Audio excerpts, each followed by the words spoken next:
How complicated are trailer axles? They're not. They're really simple, and that's what we're going to be discussing today and staying on the road. To kind of set this up, I have a passion for certain aspects of RV maintenance. As odd as that may sound, but I do. These are usually areas that I get passionate about that are commonly neglected. And when they go unchecked, they can easily ruin a well-planned vacation. And that creates that situation where you say, I'll never let that happen again. No way. But sometimes we do, because we get home and get past it and go right back to what we're doing. So trailer axles, they're an area. Trailer tires, not maintaining your tires, replace them when they need to be replaced. Those things ruin trips. But for today, in this episode, we're just going to focus on RV trailer axles. Motorhome axles, yes, they can have problems. You need to pay attention to them, but, they're very specific to the chassis. And for the most part, they're what I would call static. They're there. You don't just replace them because, you're not going to go to a different axle size because that axle was made for that chassis. It was thought out. And generally on motorhomes, they don't undersize axles. They're built, correctly for the motorhome. They don't seem to have the same problems that trailer axles have. So we're going to focus on the RV trailer axles, which a lot of this just carries right over into cargo trailer axles and, utility trailers, horse trailers, things like that. But our focus today is going to be on sprung axles as well. In other words, they have leaf springs. They're not torsion axles. They have leaf springs. And there's not that many torsion axles, if any, on trailers, although some do get put on there, and independent suspension is sometimes put on trailers. So these are sprung axles that we're talking about. It has leaf springs. But, looking at trailer axles, they can also be a little more dynamic. I kind of touched on that a little bit. You buy an RV, and you might decide that the axles are underrated for the RV, and so you're going to upgrade them. Or maybe something happens down the road, and for some crazy reason, you decide to downgrade the axles. Something might happen while you're out on the road, and, you've got a 5,200 pound axle and you need to get on the road, and the only thing you can find is a 3,500 pound axle. You might downgrade, and maybe later on get it back upgraded, but it got you on the road. And, some of those things are doable, not recommended, but you do what you have to do sometimes. You might be out in the middle of nowhere, and it's going to be a long time before you get an axle. They just happen to have one laying around. Well, let's throw that puppy in if it'll fit, and let's get me out of here. That's if it'll fit. Not all axles are just interchangeable, even though a lot of parts are, and I'm going to touch on that. So why does it really matter what axle and suspension you have? Well, in some respects, it doesn't matter at all. The trailer came with what it came with, and when there is maintenance that needs to be done, you just take it to the local service center, and they repair it. And it could be that simple. You just pick it up and you're done. You don't worry about it. You don't think about it. Maybe RV maintenance isn't your thing and you just have someone else do it. But on the other hand, you might like to do all your own maintenance. And knowing what you have as far as the axle goes can save a lot of time when purchasing repair parts, such as wheel bearings. You can just bring in the old wheel bearing, or you might have the number written down, and this is what I need. It makes it simple. But writing things down and having a record of it is better than it helps with the parts, but sometimes you don't have the part to take in, and so having a record of what your axle is and the parts in it certainly makes it easier, especially if you're calling around and asking if they have these parts. Or you may want to see what you have in the event you experience a breakdown out on the highway. And that information saves the day. So recording it, having it with you, you break down out on the road, maybe, disconnect the trailer, drive into town. You haven't taken it apart yet. You want to leave it intact until you find the parts and do it all in one shot. Now, that might be what you want to do. It might not be the best thing to do. It might be better to take the drums off and see how bad it is. If the wheel bearings are melted onto the spindle and you got to replace the entire axle or the spindles, you want to analyze that first. But nonetheless, the point is, if you have the information, it makes it easier. Now, most RV trailers, fifth wheels, travel trailers, they have a 3,500 pound to a 7,000 pound axle.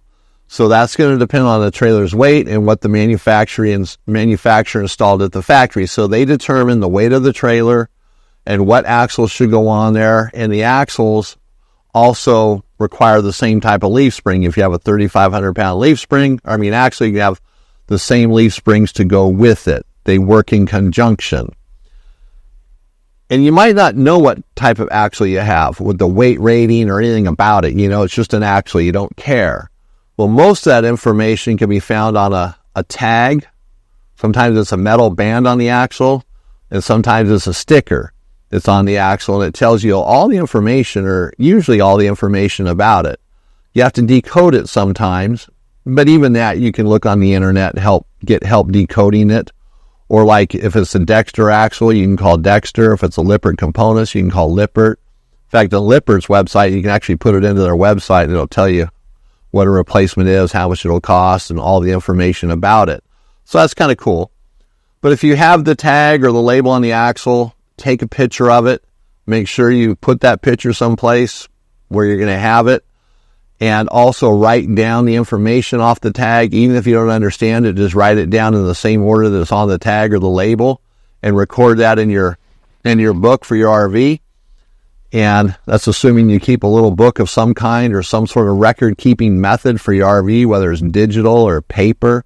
You should have something. And I recommend the picture because tags sometimes fall off. They get torn off.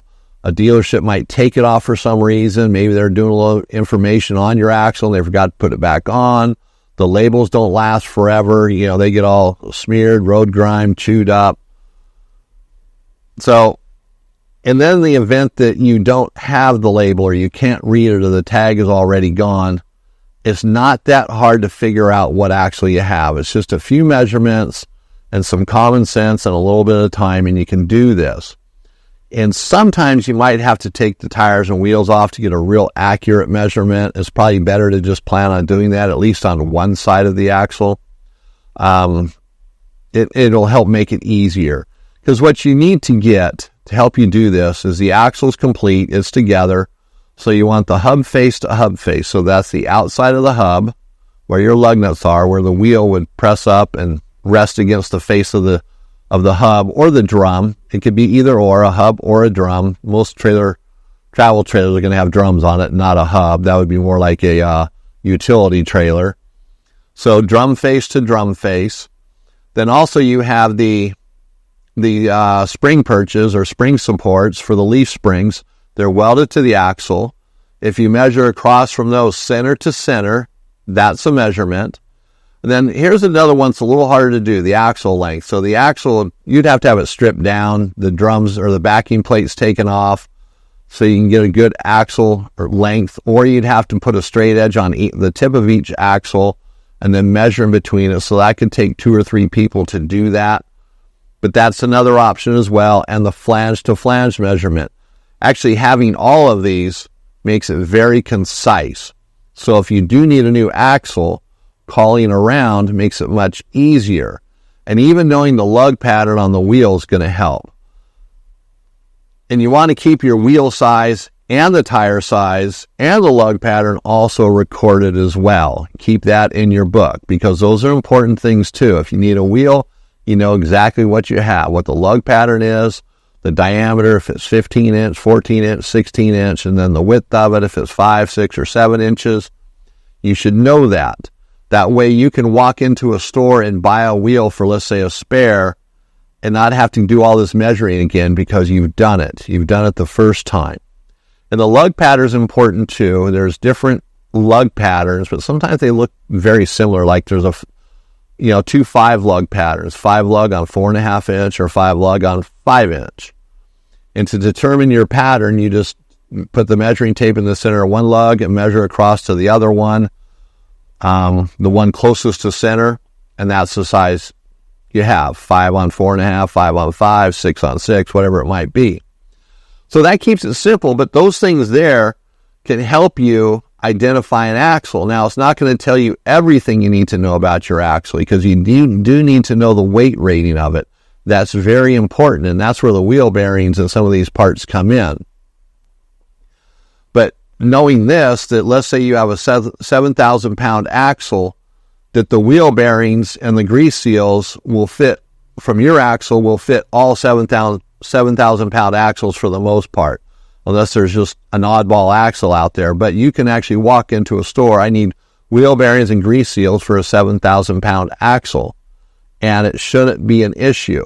Now, some stores might not have the experience, and they're going to have to look it up, or you might have to bring samples just for them to be sure. But ultimately, though, you really don't have to do that.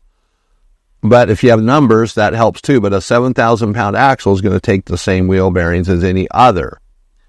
Now, let's really dig in now to the part that matters. Once you determine which axle you have, all the parts, as I said, are going to be the same based on the weight rating. So a 5,200 pound axle, all the parts are going to be the same as any other 5,200 pound axle. So I'm kind of reiterating that, but I want to make sure that you understand that. So the bearings are going to be the same, the grease seals are going to be the same, the drums would be the same, the hubs would be the same if you had hubs. So it makes it easier. So, but nonetheless, still record all your wheel bearing numbers just in case. You might get someplace where they absolutely can't do it by weight. They're going to say, I need the bearing numbers, period. So then you're prepared to do that. You're helping them at that point. Especially if you're out on the road. You don't want to be arguing with somebody over this stuff. You want to just get your axle back together and get back on the road and do what you do best, RV, and have a good time. Now, 3,500 pound axles are kind of in a category all by themselves. Their parts don't match anything else. A 3,500 pound axle is a 3,500 pound axle. So if you have one of those, which would be on a smaller trailer, maybe 22 feet, 24 feet, 28 feet, depending on the manufacturer, you're probably going to have 5 lugs on a 5-inch or 4.5-inch pattern. So just, you need to know the wheel size, and actually on that particular one, the wheel size, the lug pattern is going to tell you the axle pretty much for the most part, but there's still a tag on there. And then you need to know that 3,000 pound axles aren't common on travel trailers, but they are out there. So like I said, that comes on smaller trailers. Now a 5,200, 6,000 to 7,000 pound axles, got to learn how to talk here today. They are all the same axle. Everything on them is identical. But the difference is they take different bearings. So the inner bearing is the same actually it's the same on all 3 of those sizes, and the outer bearing varies by the actual size. Now the grease seals are the same, but the drums can be different. So the bearings, the outer bearing is going to be different, the grease seals are going to be the same, but the drums can be different. And the drums are going to be different due to the wheel bearing size and the lug pattern. So the lug pattern is going to play into this as well. So these are little things you need to know. But the axle itself, the tube, they're all the same. It's just the bearing configuration and the drum configuration. So one other point worth knowing is if your axle is under or over slung. Underslung means the axle is mounted on top of the leaf spring. So the leaf spring is underneath the axle. Overslung means the leaf spring is mounted on the top of the axle. And this is good to know because if you're replacing the axle, it might come up. The question is going to arise, is it overslung, underslung? Because everything else you have everything else but that. So that's good to know. If you're not sure, just take a picture of the axle and the leaf spring, and most parts guy can figure that out and help you, determine whether it's over or underslung. And there's also this term that floats around called flipping the axle. And you don't really flip an axle anymore. It's a terminology that came from years ago when axles were made a little bit different. But what it does, the idea behind it is raising the trailer. Or actually you could lower it too, but generally it's done to raise the trailer. If it's underslung, so the leaf springs are under the bottom of the axle, you would weld leaf spring perches on the top of the axle, and the leaf springs would now sit on top, and that would give it a 3-inch lift. But the axle stays the same. You're not flipping it because it has a bow in it. That bow needs to stay at the top. So it's just changing the trailer, basically putting the trailer on top of the axle. So hopefully this makes some sense and you see the value in it of knowing what you have, because it makes it a lot easier. When people come into the store and they tell me they have a 3,500 pound, now I don't have all the numbers memorized, but our boxes are identified, and then we have a cheat sheet we look at, which will be on our website, which I think is already on our website, but I'll make sure it's there again. And there I go again, saying the stuff when it's already going to be there. It'll be there. It is already there. How's that? But it just makes it easier. And even you can print our cheat sheet and just keep that with you. Maybe circle the parts you have for your existing trailer. And a lot of people, they just have problems with this. They go to part stores. They don't know how to look it up. It's all on, who you talk to and how much experience they have. Doesn't mean they're, idiots if they can't do this. It just means they don't have the experience. But just simple little things like this can make life easier when it comes to maintaining your RV. Even if you had a problem, you just jump in your car, I need a new wheel bearing, and you take off and you get to the store. Oh, I forgot what bearing number that is, or I forgot to bring the bearing. But hey, I got a 7,000 pound axle. It's the inner bearing. They should know what to give you. See how that pays off? All right, so I hope you appreciate this information. So that's going to bring us to the end of Staying on the Road. And as a reminder, at SunPro Manufacturing, we have slide-out awning fabrics for all the major brand slide-outs, whether it's Solera, Dometic, Carefree. Well, that's pretty much it anymore. So those 3 brands, we have replacement slide-out fabrics. Check them out. They got 3-year and 5-year warranties, and even a 10-year warranty. Great product, great prices.